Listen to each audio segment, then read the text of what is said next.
This week, the end of this week, is the holiday of Shavuos. And we're all familiar with the holiday of Shavuos. We're going to celebrate on Sunday, and on Monday is a holiday. It is a regular holiday as Pesach and as Sukkot, as Passover. We don't go to work. We don't do our regular weekday activities.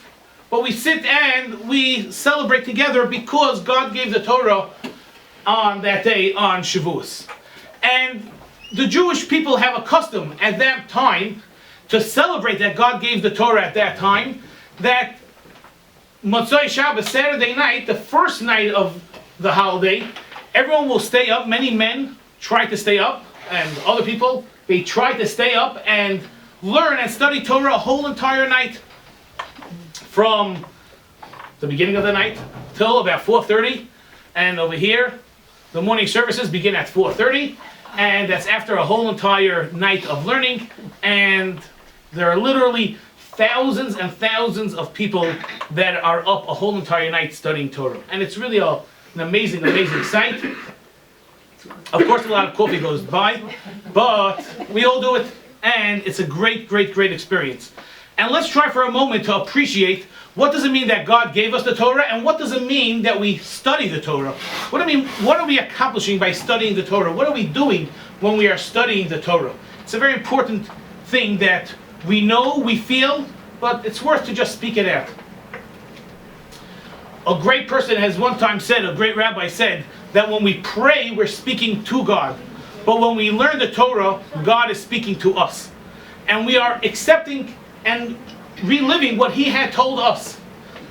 Normally we think that when we are studying Torah, we are studying it in order to know what to do.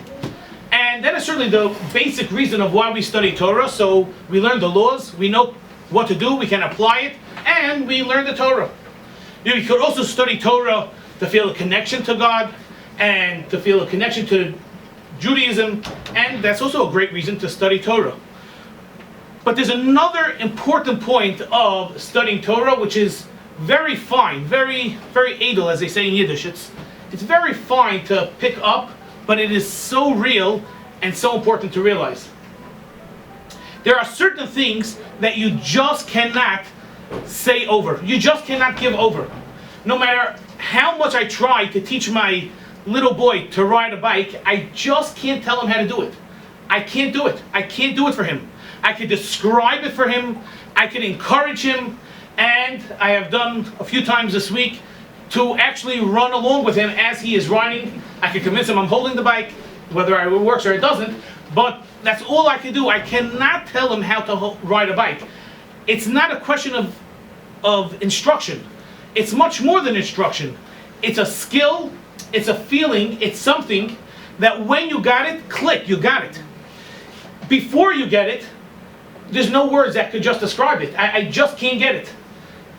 In Yiddish, again, we use the expression, he chapped it. He got it. Now he got what's going on. What did you get? Well, now that he also is from those who understand, can't give it over either. He could, again, just encourage someone else to try and do it and do it and do it until he got it. When he gets it, then again, he just got it. There's nothing to really give over. I can't write on a piece of paper how to ride a bike. When someone learns Torah, they become a different type of person.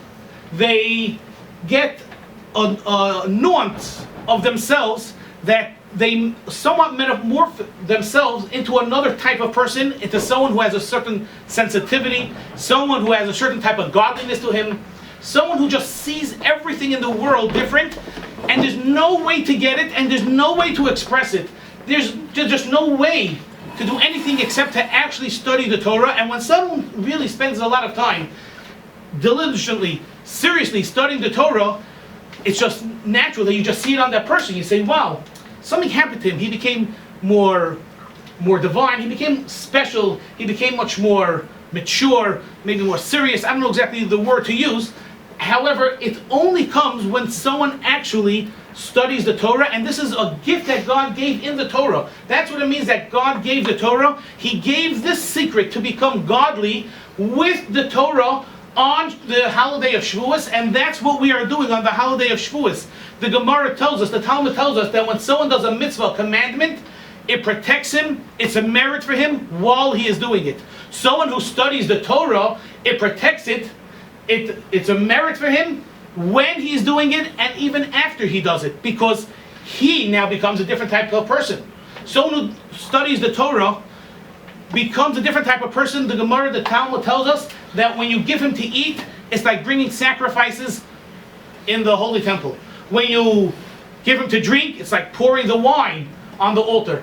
When somebody learns Torah, and it only says it on someone who learns Torah, not someone who does the commandments, who does the mitzvos. Someone who learns Torah, who studies the Torah, changes himself. He becomes a different type of person, and again, it's a very, very fine thing to see what exactly is it, how to get it. There's no way to get it. It's by learning and studying this book, you just get that. And by studying another book, you also get that certain thing, which comes only by studying the Torah. And this was a gift that was given through the Torah on Har Sinai, on Mount Sinai, when God gave us the Torah. And that is what we are celebrating every year on Shavuos. And that is what our recommitment is every year on Shavuos.